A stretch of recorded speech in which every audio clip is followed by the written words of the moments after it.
I have a second example for you here. This is taken from the chapter review. We're going to be using the problem you can see on the screen in front of you right now, number 8, which is titled Height versus Arm Span. Now, for this particular problem, one thing to think about, and they ask this in part A of the question, how would you know whether this is two means with independent samples or dependent samples, aka matched pairs? Because it doesn't say explicitly, if you notice. It says a statistics student heard that an individual's arm span is equal to the individual's height. To test this hypothesis, the student used a random sample of 10 students and obtained the following data. And so then it asks in part A, is the sampling method dependent or independent, and why? So think about that for a second, because again, I know from experience that if I ask this kind of a question on an exam or on a quiz, that a significant proportion of the people are going to field it wrong, meaning they're going to use the wrong process to test this. And since we're allowing you a sheet of notes when you sit for an exam or that type of a thing, you don't get a lot of partial credit when you can't even identify the correct process to use, right? So that's a very important thing. And this one should clearly be matched pairs. This is something we talked about in a previous video if you need to go back and review that. But the reason it's matched pairs is because we're taking the measurements from the same individuals. So as it plainly says across the top of the table, student 1, 2, 3, and so on. And so you'll notice that for each student, we're taking two measurements, aka the height and then the arm span. And so the height goes in one sample, the arm span goes in the other, and they're dependent because the measurement is taken from the same individual. Anyway, so in answer to part A, let's jot down a few things here. So now that I know that this is matched pairs, I'm going to be using x sub I to represent the heights, and I'm going to store that in list 1. Y sub I will represent the arm span. That's going to be in list 2. And I just chose, as far as the direction of subtraction, I'm going to go with x sub I minus y sub I, so height minus arm span. Now, if you think about this, the problem says that we're supposed to be testing whether the height and the arm span are the same. And so if you subtract arm span from both sides, then that's the same as saying that the height minus the arm span would be equal to 0.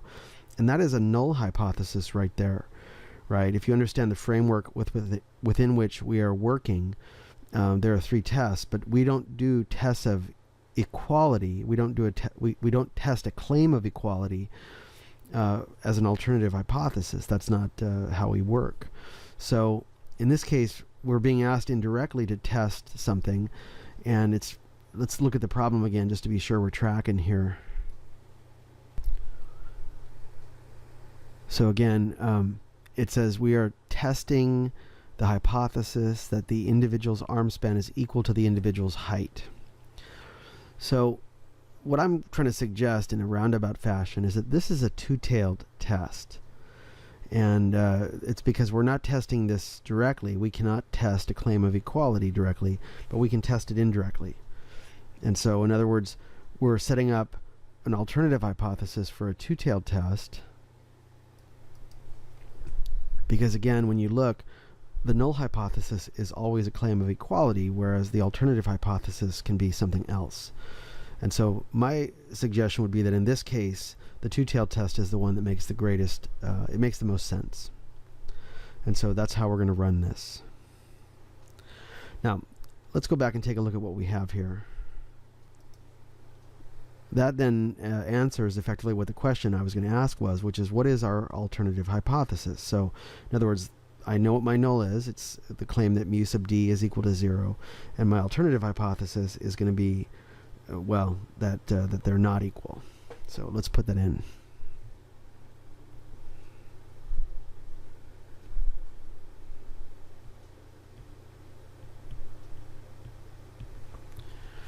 So once we have that established, we need to go back and key this data in, and then we're pretty well good to go. And we'll show you both ways. We'll do this as a hypothesis test, and then we'll also check it as a confidence interval. Let's take a look at the calculator and then the data. Now, if you'd like to follow along on your own calculator, you can certainly pause the video here. You can see the data in front of you. One thing I've noticed over the years is occasionally when people encounter a table which is broken like this one is. So in other words, you have the top 5 students, or you have the 5 students on the top and then the 5 on the bottom. Sometimes people will be careless and they will enter like the top portion of the table as a single list and then the bottom portion as a single list. And that's a pretty common error, right? And I'm not able to see your calculator, when you take an exam. And so, I'm not able to check and see what you keyed in, right? It's not practical to do that. And so that's why we got to have the test statistic, because that if it comes out correct, then that shows me you keyed everything in correctly. Anyway, go ahead and pause if you want. And I'm going to show you what I've got in my calculator. So here's my calculator, and as you can see, I've already got 2 of the lists populated here. So list 1 is the height, and list 2 is the arm span. And I said previously that I was going to take list 1 minus list 2. It doesn't have to be that way. It actually doesn't make a difference, but that's what I chose to do. So I'm going to populate list 3 here, and it's going to be list 1 minus list 2. And there are the values. It's a good mix of positive and negative, and so it's hard to say how this is going to come out. Let's see what we got. We're going to quit this. Go back to the stat menu, and we're going to be running a t-test, number 2, on this calculator. And we're going to be using the data and not the summary statistics, and so pretty much everything is set. The only thing I need to change here would be the alternative hypothesis, and as we said, it will be a 2-tailed test. And so at this point I'm ready to run it. So let's do so. And there is my test statistic, and there's my p-value. Rather large as a p-value goes. And so we probably would want to jot this down. So if this was an exam problem, you can see this is pretty much what I'd want to have. I mean, this is a good written record of what transpired on this test. And so as you can see, I put down I'm doing a t-test, and so I also recorded the test statistic, and I have the p-value. And so let's go back to the problem and make sure we're answering what was asked here. Okay, part A is asking, is the sampling method dependent or independent? And we already answered that, but I didn't write anything down for it, and so I'd like to make sure that I'm keeping a record of what I'm supposed to keep a record of. Let me jot that down.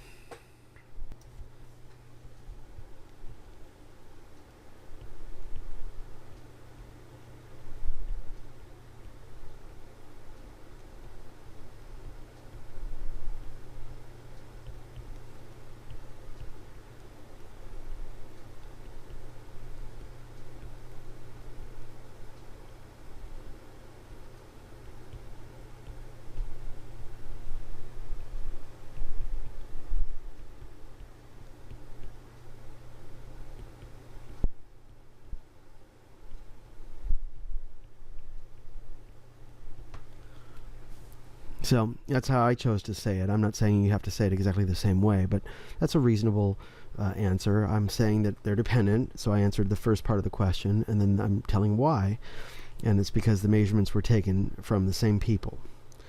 Okay, let's look at part B. So in part B, we're being asked to test whether the sample evidence contradicts the belief that an individual's height and arm span are the same at the alpha 0.05 level of significance. Now, that's a small level of significance. It's 1 in 20. But the p-value we got was huge. And so we're not going to be able to reject the null here. So we probably would want to jot that down, and we'll give you a practical explanation for that as well. Now, I didn't test for normality because there's a note right there. I don't know if you noticed that, but it says a normal probability plot indicates that the data and the difference data are normally distributed. A box plot indicates that the data and the difference data have no outliers. And so that would be something you would do, and if they hadn't said that, then we would obviously be checking that, but since they took care of it for us. So anyway, let's answer part B. So we're answering this question indirectly, if you will, because we're saying, look, we can't reject the null, and we can't accept it either. It's assumed to be true as part of the process. And so the best that we can say is that the evidence we have does not support the claim that the height differs significantly from the arm span. And so I'm abbreviating that a little bit there, but anyway, I hope you understand. Now, of course, this can also be tested using a confidence interval. That wasn't asked for, but I'll throw it in as a freebie. So let's take a look at how that would come out. Remember that the confidence level is 1 minus the level of significance. So since the level of significance was given as alpha 0.05, we should be using a 95% confidence interval. Let's run it and see what we get. So I'm back here at the calculator, and I just have to get out of here. We'll go to the stat menu, go to the test submenu, and a t interval is number 8. So I'll select that. Everything is pretty much in place. The only thing I really need to change is the confidence level. It would be 0.95. And so I can calculate. And there's my interval. And what we want you to notice is that the left endpoint of the interval, negative 2.167, is negative, whereas the right endpoint, 1.3668, is not. And so that means that the interval contains 0. And since the null hypothesis was that mu sub d is equal to 0, we are effectively saying here that we are 95% confident that that value of 0 is plausible. And so for that reason, we cannot reject the null. So the interpretation is the same, just a different way of obtaining it. Hope that's been helpful. And if you have any questions about this, please feel free to drop me a line.